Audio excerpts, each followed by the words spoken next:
KGBV के geography class में आप सभी का स्वागत है। आज हम अध्याय कृषि के भाग 3 का अध्ययन करेंगे। आज हम इस कड़ी में दालें, गन्ना, तिलहन, चाय, साथ में बागवानी फसलें, अखाद्य फसल, रबड़ और रेशेदार फसलें, कपास और जूट के बारे में पढ़ेंगे।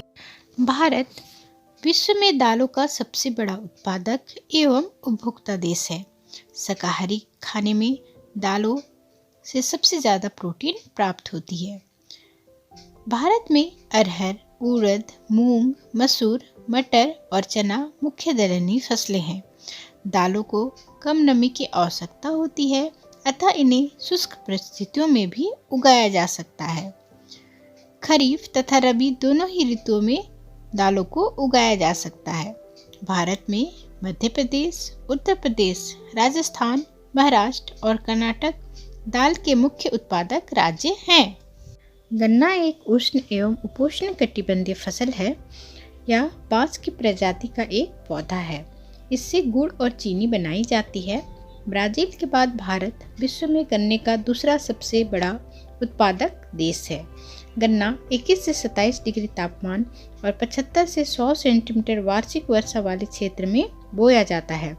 इसकी खेती में काफ़ी मात्रा में खाद की ज़रूरत होती है। इसकी कृषि के लिए उत्तर भारत की तुलना में दक्षिण भारत में अधिक अनुकूल परिस्थितियाँ हैं। भारत तिलहन के उत्पादन में विश्व में सबसे बड़ा देश है।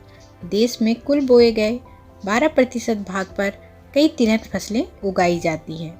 मूंगफली, सरसों, नारियल, तिल, सोयाबीन और सूरजमुखी प्रमुख तिलहन फसलें हैं। इनमें से अधिकतर खाद्य फसलें हैं। मूंगफली तिलहन की एक मुख्य फसल है। देश के तिलहन फसल का आधा भाग इसी फसल से प्राप्त किया जाता है। मूंगफली उत्पादन में भारत विश्व का दूसरा बड़ा देश है। आंध्र प्रदेश इसके उत्पादन में भारत का पहला राज्य है। चाय की कृषि सर्वप्रथम 1840 में अंग्रेजों के द्वारा ब्रह्मपुत्र घाटी में शुरू की गई। इसके लिए 25 से 30 डिग्री तापमान तथा 200 से 250 सेंटीमीटर वर्षा आवश्यक है। इसके लिए ढलुआ जमीन जरूरी होती है। साथ में इसकी पत्तियों को तोड़ने के लिए सस्ते एवं कुशल श्रमिकों की आवश्यकता होती है। चाय की फसल रोपण कृषि का उदाहरण है। चाय उत्पादन में भारत का विश्व में दूसरा स्थान है। भारत में सबसे ज़्यादा चाय असम में उत्पादित की जाती है। भारत विश्व का करीब 4% कॉफ़ी उत्पादित करता है। भारतीय कॉफ़ी अपनी गुणवत्ता के लिए प्रसिद्ध है।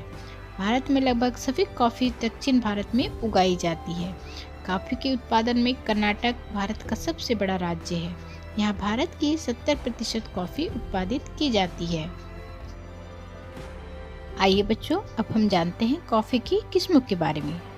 पहला किस्म है अरेबिका, दूसरा लिबेरिका, तीसरा रोबस्टा।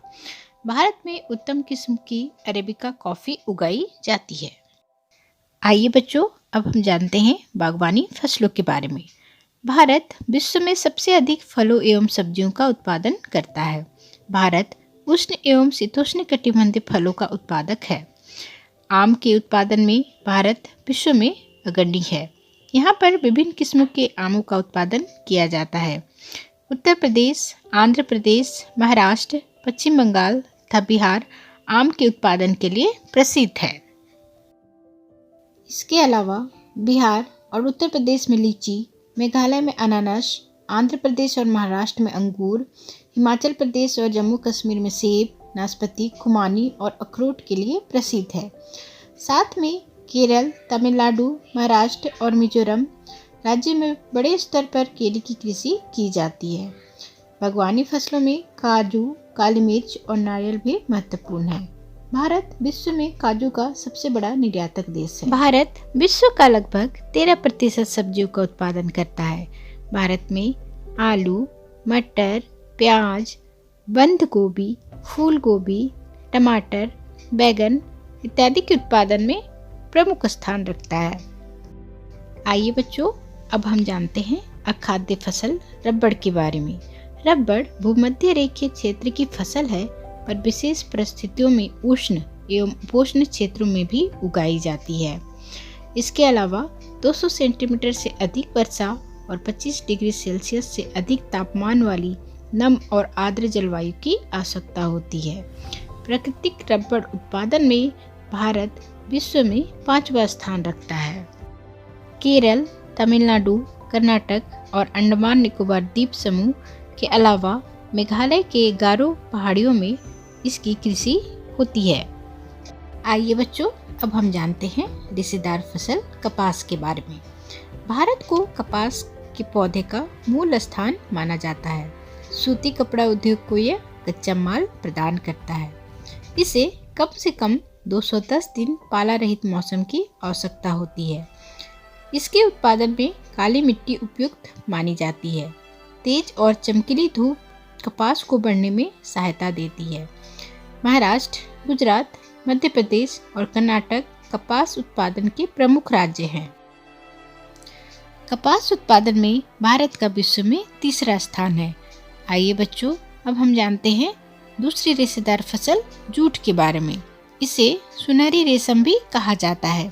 जूट की फसल को बाढ़ के मैदान में जल निकासी वाले उर्वरक मिट्टी में उगाई जाती है। जहां हर वर्ष बाढ़ से आई नई मिट्टी जमा हो जाती है, वहां पर इसका उत्पादन अच्छी तरह हो पाता है।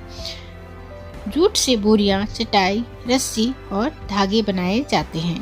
आज हमने इस वीडियो में दालें, गन्ना, तिलहन, चाय, बागवानी फसलें, अखाद्य फसलें, रेशेदार फसलें, कपास और जूट के बारे में पढ़ा।